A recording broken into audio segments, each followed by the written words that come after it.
कॅटेगरीमध्ये फॉर्म भरायला विद्यार्थ्यांना मुभा दिलेली आहे।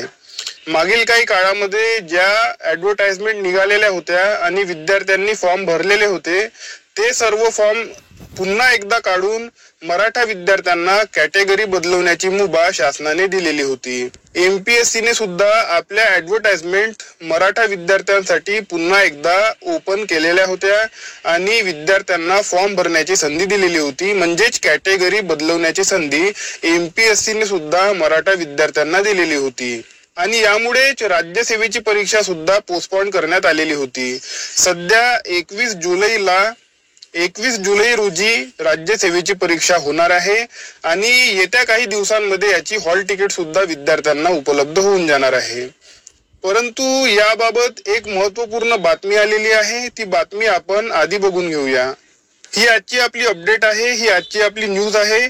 मराठा आरक्षणानंतरही विद्यार्थ्यांनी EWS मध्येच बघा आपले अर्ज ठेवलेले आहे आणि यामुळे परीक्षेनंतर कायदेशीर पेच निर्माण होऊ शकतो आणि राज्यसेवा परीक्षा म्हणजेच नागरी सेवा परीक्षा ही प्रॉब्लेम मध्ये सापडू शकते। आता इथे बघा काय झालेलं आहे, विद्यार्थ्यांना मुभा दिलेली होती की तुम्ही आपली कॅटेगरी चेंज करून टाका। ज्या मराठा विद्यार्थ्यांनी EWS मधून फॉर्म भरलेले असतील किंवा ओपन कॅटेगरी मधून फॉर्म भरलेले असतील त्यांच्याकडे ACBC प्रमाणपत्र आलेलं असेल तर त्यांना बघा ACBC कॅटेगरी मध्ये फॉर्म भरायला मुभा दिलेली होती। कारण मराठा समाजाला आता 10% सेपरेट आरक्षण देण्यात आलेलं आहे, तर ज्या लोकांना आरक्षण मिळते, ज्या समाजाला आरक्षण मिळते त्यांना EWS कॅटेगरी मधून आरक्षण मिळत नाही। ओके, हा कायदा आहे। कायद्यानुसार ज्या समाजाला कुठल्याही प्रकारचे आरक्षण मिळत नाही त्याच समाजाला EWS मधून आरक्षण मिळते। मराठा समाजाला आधी सेपरेट आरक्षण मिळत नव्हतं म्हणून EWS मध्ये मराठा समाजाला आरक्षण मिळत होतं, परंतु आता मराठा समाजाला EWS मधून आरक्षण मिळणार नाही कारण मराठा समाजाला आता सेपरेट ACBC आरक्षण देण्यात आलेलं आहे। ओके, आणि यामुळे लोकसेवा आयोगाने पुन्हा एकदा आपला फॉर्म प्रसिद्ध केलेला होता। मराठा विद्यार्थ्यांना फॉर्म भरण्याची संधी उपलब्ध करून देण्यात आलेली होती की तुम्ही EWS मधून फॉर्म भरलेला असेल तर तुम्ही आता आपली कॅटेगरी चेंज करून टाका आणि ACBC मध्ये तुम्ही कॅटेगरी आपली तुम्ही तिथे नमूद करा। अशा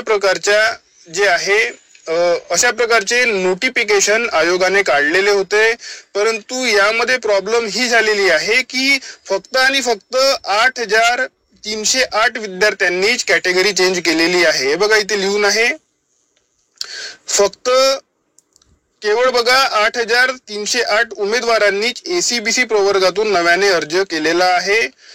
ज्या विद्यार्थ्यांनी खुला किंवा EWS मधून फॉर्म भरलेले होते।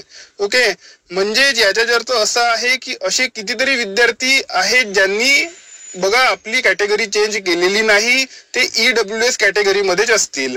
आता ज्या विद्यार्थ्यांनी ओपन कॅटेगरी मधून ACBC केलेलं नाही त्यांना काही प्रॉब्लेम होणार नाही, कारण ओपन कॅटेगरी मध्ये कोणीही फॉर्म भरू शकतो, तर त्यांना कुठल्याही प्रकारची प्रॉब्लेम होणार नाही।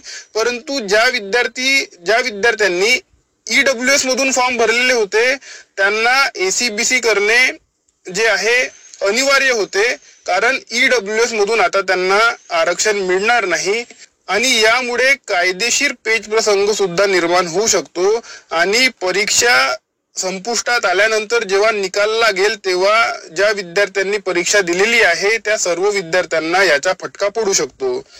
कारण तुम्हाला माहिती आहे की मग कोर्टामध्ये केस जातात आणि कोर्टामध्ये केस गेल्यानंतर त्याचा निकाल कधी लागणार याची काहीही गॅरंटी नसते। तर या प्रकरणावर MPSC चे लोक काय बोलले, तर आम्ही या संपूर्ण प्रकरणावर कायदेशीर सल्ला मागितलेला आहे। आयोग विद्यार्थ्यांसोबत कायम आहे आणि त्यांच्या हिताचा विचार करणार आहे। कुणाचेही नुकसान होणार नाही अशीच आयोगाची भूमिका राहील, अशा प्रकारची भूमिका MPSC चे जे सचिव आहेत त्यांनी मांडलेली आहे। आणि हे जे सर्व प्रकरण आहे हे नागरी सेवा पूर्व परीक्षेसाठी झालेलं आहे आणि नागरी सेवा पूर्व परीक्षेच्या ओल्ड सिलेबसची ही शेवटची परीक्षा आहे. यानंतर सिलेबस बदलणार आहे. इथे लिहून आहे बघा, एमपीएससीच्या अभ्यासक्रम बदलण्याआधी नागरी सेवा पूर्व परीक्षा 2024 ही शेवटची बहुपर्यायी राज्यसेवा परीक्षा राहणार आहे. म्हणून भरपूर विद्यार्थ्यांनी याचे फॉर्म भरलेले आहे आणि मेहनत सुद्धा घेतलेली आहे. कारण पुढच्या वर्षीपासून या परीक्षेचा फॉर्मॅट हा यूपीएससी सारखा होणार आहे. तर जे विद्यार्थी यूपीएससीचा अभ्यास करतात त्यांच्या यामध्ये फायदा होणार. राज्यसेवेच्या सेपरेटली अभ्यास करणाऱ्या विद्यार्थ्यांच्या यामध्ये जास्त फायदा होणार नाही.